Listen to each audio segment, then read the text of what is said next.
اچھا مفتی صاحب، یہ خواتین کے حوالے سے ایک مسئلہ آیا ہوا ہے کہ چہرے پر بے جا بال نکل آتے ہیں یا اس طرح نکل آتے ہیں کہ ظاہر بات ہے کہ نسوانی جو حسن ہوتا ہے وہ مطلب متاثر ہو جاتا ہے. ظاہر بات ہے کہ شوہر کے لیے جو ایک بیوی کا جو ہوتا ہے، تو حضرت ایسے میں ان زائد اضافی بالوں سے کیا نجات حاصل کی جا سکتی ہے کسی وظیفے عمل کے ذریعے؟ یہ آپ نے کہا بعض اوقات، یہ اکثر اوقات ہوتا ہے، بعض اوقات نہیں ہوتا حضرت. اچھا، اکثر خواتین کا مسئلہ ہے کہ ان کے اپر لپس بال نکل آتے ہیں، چہرے پہ بال نکلتے ہیں، ٹھیک ہے نا. تو یہ عام طور پر ہوتا ہے ہارمونز ڈسٹرب ہونے کی وجہ سے، اور بھی وجوہات ہوتی ہیں، لیکن بیسک وجہ جو مجھے ڈاکٹر سے پتہ پڑی ہے، جو میں نے ڈاکٹر سے معلومات کی ہیں، تو انہوں نے کہا کہ یہ ہارمونز آؤٹ ہوتے ہیں خواتین کے، تو اس وجہ سے صحیح یہ بال نکلنا شروع ہو جاتے ہیں چہرے پر یا جسم کے مختلف حصے، پیشانی پر نکل آتے ہیں. تو خواتین کے بہت زیادہ مسئلہ ہے. تو ہارمون ڈسٹرب ہوں نمبر ایک. اچھا، ہارمونز ڈسٹرب ہوتے ہیں نا، تو خواتین میں کیا ہوتا ہے کہ وہ چڑچڑاپن آ جاتا ہے، نیند نہیں آتی، گھبراہٹ رہتی ہے، بے چینی رہتی ہے، بعض اوقات جسم بھاری ہونا شروع ہو جاتا ہے. اچھا، صرف یہ وظیفہ مطلب بالوں کا نہیں ہے، ہارمونز ڈسٹرب ہو، یہ پڑھیں سیٹ ہو جائے گا، جڑ سے ختم کر رہے ہیں آپ. اللہ نے چاہا انشاءاللہ. الحمدللہ ہم نے جن خواتین کو یہ وظیفہ دیا ہے اور یقین کامل سے، دیکھیں قبلہ وظائف میں نا یقین کام کرتا ہے.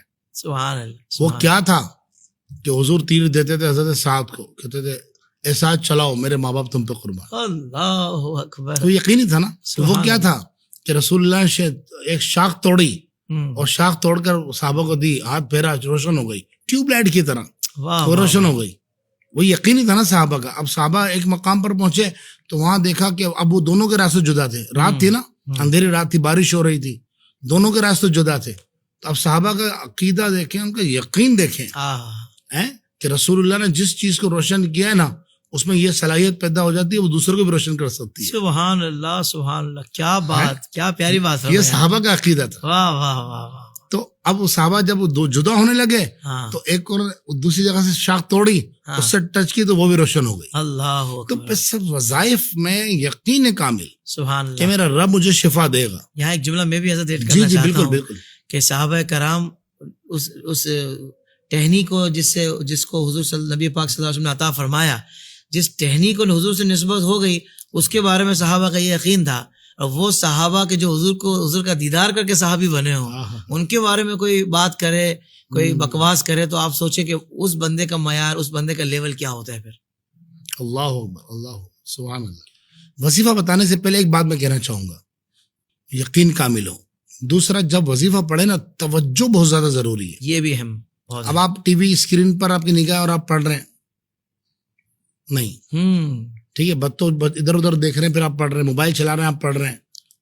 توجہ بہت زیادہ ضروری ہے. یہ ہمیں دین اسلام نے ہمیں سکھایا ہے.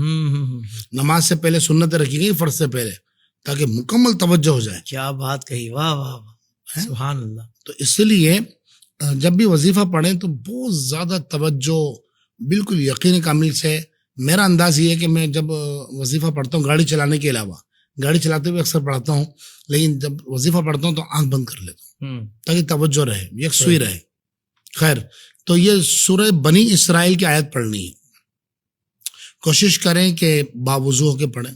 بے وضو بھی پڑھ سکتے ہیں بغیر دیکھے، لیکن باوضو ہو کے پڑھیں تو بہت زیادہ اچھا ہے. ایک بات. دوسرا، خواتین اپنے مخصوص ایام میں نہ پڑھیں کیونکہ قرآن پاک کی آیت ہے. صحیح. کسی سے پڑھوا لیں. پڑھنا ہر نماز کے بعد ہے. کیا کرنا ہے؟ 21 مرتبہ یہ آیت پڑھنی ہے. آیت نمبر 82 ہے سورہ بنی اسرائیل کی. وَنُنَزِّلُ مِنَ الْقُرْآنِ مَا هُوَ شِفَاءٌ وَرَحْمَةٌ لِّلْمُؤْمِنِينَ وَلَا يَزِيدُ الظَّالِمِينَ إِلَّا خَسَارًا. بس یہ آیت ہے. یہ آپ نے 21 مرتبہ پڑھنی ہے ہر نماز کے بعد. صحیح. اور اس کے بعد پانی پہ دم کر کے پی لیں. ایک تو یہ آپ کو خود لگے گا 1-1.5 مہینے بعد، کیونکہ ہارمونز ڈسٹرب ہوں گے نا تو ماہواری بھی ڈسٹرب ہوگی. ایسا ہی اس میں سب میں بہتر آنا شروع ہو جائے گی. صرف اپر لپس نہیں، صرف چہرے کے بال نہیں، غیر ضروری بال نہیں، سب میں بہتر آنا شروع ہو جائے گی. ایک بات. دوسرا یہ کہ سورۃ الشعراء ہے 19ویں پارے میں، سورۃ الشعراء کی آیت نمبر 80 ہے. وَإِذَا مَرِضْتُ فَهُوَ يَشْفِينِ. یہ کب پڑھنا ہے؟ یہ عورت پڑھے گی، یہ کوئی اور پڑھ کے نہیں دے گا اس کو. یہ پڑھنا، اس کی کوئی تعداد نہیں لکھی بزرگوں نے. فرمایا کہ بس وہ چلتے پھرتے جیسے برتن دھو رہی ہے باورچی خانے میں، تو وہ اس وقت مطلب وہ جو ہے اس کو پڑھتی رہے، جھاڑو لگاتے ہوئے پڑھ لے، کام کاج کرتے ہوئے پڑھ لے, ٹھیک ہے, واش روم وغیرہ میں نہ پڑھے, اسی طرح کپڑے مطلب پریس کرتے ہوئے پڑھتے رہے. جب جب اس کو یاد آئے 20 مرتبہ پڑھ لیا, 25 مرتبہ پڑھ لیا, 18 مرتبہ پڑھ لیا, تو اللہ نے چاہا انشاءاللہ 1 مہینے میں واضح ان کو فرق محسوس ہوگا, ہارمون بھی سیٹ ہوں گے, وزن بھی کم ہونا شروع ہو جائے گا, اور انشاءاللہ جتنے معاملات اس کی وجہ سے ہو رہے ہیں غیر ضروری بال نکل رہے ہیں وہ بھی ختم ہو جائے گے انشاءاللہ. واہ واہ واہ, سبحان اللہ سبحان اللہ سبحان اللہ. اس طرح کے اور بھی روحانی وظائف حاصل کرنے کے لیے ابھی ہمارا یوٹیوب چینل IDS روحانی علاج وزٹ کیجئے, سبسکرائب کیجئے اور نوٹیفیکیشن بیل آئیکن کو پریس کیجئے.